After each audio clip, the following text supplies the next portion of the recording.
امام بوصیری رحمہ اللہ قرآن کی ایک آیت کی طرف اشارہ کر رہے ہیں، کیونکہ سوال ایک طالب کے ذہن میں کیا آئے گا؟ طالب حق جو راہ سلوک کا مسافر ہے، وہ یہ سوچے گا کہ جب میں کوئی نیک عمل کر رہا ہوں، جی، تو اس سے مجھے نقصان کچھ نہیں پہنچے گا، فائدہ ہی پہنچے گا۔ لیکن کہتے ہیں ایسا نہیں ہوتا، کہ انسان بعض اوقات اپنی اعمال کو اچھا سمجھنے لگ جاتا ہے۔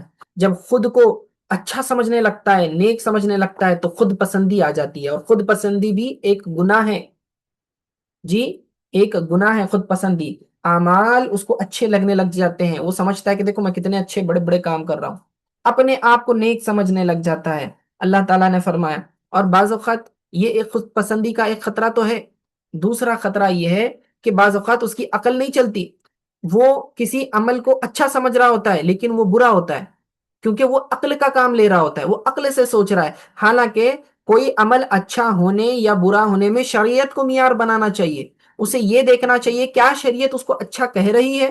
مثلا شراب ہے، شراب کہہ رہی ہے کہ یہ اسے نہ پیو، جی، اسے نہ پیو، یہ نقصان والی چیز ہے، لیکن انسان سمجھ رہا ہوتا ہے بھئی شراب سے جو ہے مجھے سرور محسوس ہوتا ہے، جی، تو اس کی عقل نے اس کو دھوکہ دیا۔ یہ ان السم فی الدسمی ہے، یعنی کہ یہ روغن والی شے میں زہر ملا ہوا ہے۔ اسی طرح سود، سود جو ہے بھئی انسان کو بظاہر یہ لگے گا کہ مجھے بینیفٹ مل رہا ہے، پروفٹ مل رہا ہے، برابر، کہ میں سود پر پیسے دوں گا لوگوں کو، اس پر مجھے انٹرسٹ ملتا رہے گا، تو مجھے کیا مل رہا ہے؟ مال و دولت زیادہ ہو رہی ہے، تو اس میں نقصان کیا ہے؟ تو عقل کہہ رہی ہے کہ اس میں پروفٹ ہے، نفع ہے، لیکن شریعت کہہ رہی ہے کہ اس میں نقصان ہے۔ وہ اپنی عقل کو معیار نہیں بنانا ہے، شریعت کو معیار بنانا ہے۔ کیوں؟ کیونکہ شیطان کیا کرتا ہے، جب انسان کوئی برا عمل کر رہا ہوتا ہے تو اس کے برے عمل کو برا نہیں بتاتا، بلکہ اچھا ہے کہہ کر بتاتا ہے، سمجھے؟ مثلا کسی کو گالی دیا تو اس کو یہ کہے گا بھئی وہ ایسے ہی ڈیزرو کرتا تھا، اسے تو گالی دینی ہی چاہیے تھی۔ جب کسی کی غیبت کرتا ہے تو غیبت کو غیبت نہیں سمجھتا، وہ تو کہتا میں نے تو حقیقت بیان کی، میں نے کہا غلط کہا، وہ آدمی ہے ہی ایسا، سمجھے؟ اور اس کے لیے دلیلیں لانا شروع کرتا ہے۔ تو یہ برے اعمال اسے برے نہیں لگتے۔ قرآن اس کے بارے میں کہتا ہے أَفَمَنْ زُيِّنَ لَهُ سُوءُ عَمَلِهِ فَرَآهُ حَسَنًا، کہتے ہیں جس کے برے عمل کو مزین کیا جاتا ہے تو وہ اسے اچھا سمجھنے لگتا ہے۔ تو قرآن خود کہہ رہا ہے کہ بعض اوقات برے اعمال مزین کر دیے جاتے ہیں، بیوٹیفائی کر کے بتلاتا ہے شیطان اس کو، اور وہ اسے اچھا سمجھنے لگتا ہے، حالانکہ وہ عمل اچھا نہیں ہوتا ہے۔ تو اس کو انہوں نے فرمایا ان السم فی الدسم، یعنی کہ یہ سویٹنس کے اندر زہر ملا ہوا ہے، سمجھے؟ ان اشعار کا فائدہ ہے، جو کوئی ہر فرض نماز کے بعد ان اشعار فصرف ہوا سے لے کر ان السم فی الدسم تک یہ 20 مرتبہ پڑے گا تو انشاءاللہ تعالی اس کا ہر کام قرآن و حدیث کی روشنی میں درست ہوگا، یعنی شریعت کے مطابق اس کے اعمال ہو جائیں گے۔ اللہ تعالیٰ اس کو نفسانی خواہشات و بدعات سے محفوظ رکھے گا، ٹھیک ہے؟ تو حسنت کا معنی ہے آراستہ کرنا، خوبصورت کرنا، اور لذتن ٹیسٹ، فلیور، للمرئی آدمی کے لیے، قاتلتن، قاتلتن کا مطلب قتل کرنے والا، مار ڈالنے والا، اور من حیث اس حیثیت سے کہ لم یدری کہ وہ نہیں جانتا، ان السم فی الدسمی کہ یہ کیا ہے، ان السم، سم، سم سمومن زہر کو بھی کہتے ہیں اور سوئی کے ناکے کو بھی کہتے ہیں، اور سمن کا معنی زہر پلانا بھی ہوتا ہے، کھانے میں زہر ملانا۔ اللہ تعالیٰ نے قرآن میں فرمایا حتی یلج الجمل فی سم الخیاط، یہاں سم زہر کے معنی میں نہیں ہے، سوئی کا جو ہول ہوتا ہے، ناکا، سوئی کا جو سوراخ ہوتا ہے، اس کو یہاں پر قرار دیا گیا ہے، ٹھیک ہے؟ تو یہاں تک کہ اونٹ جو ہے سوئی کے ناکے سے گزر جائے، بلکہ قرآن نے کہا۔ تو دسم، دسم کا مطلب چربی والا ہونا، 10 من، وسمن، 10 من، 10 من کا معنی چربی والا شہیم انسان، موٹا تاگڑا، اس کو 10 من کہتے ہیں۔ تو یہاں پر دسم سے مراد چکناہٹ، چربی، روغن والی چیزیں، یعنی کہ آپ اس کو کہہ لیں کوئی ٹیسٹی چیز ہو، کوئی ٹیسٹی چیز ہو تو اس کے لیے یہ لفظ استعمال کیا گیا۔ چلیے بس یہیں پہ ختم کرتے ہیں، آج کے لیے اتنا کافی ہے۔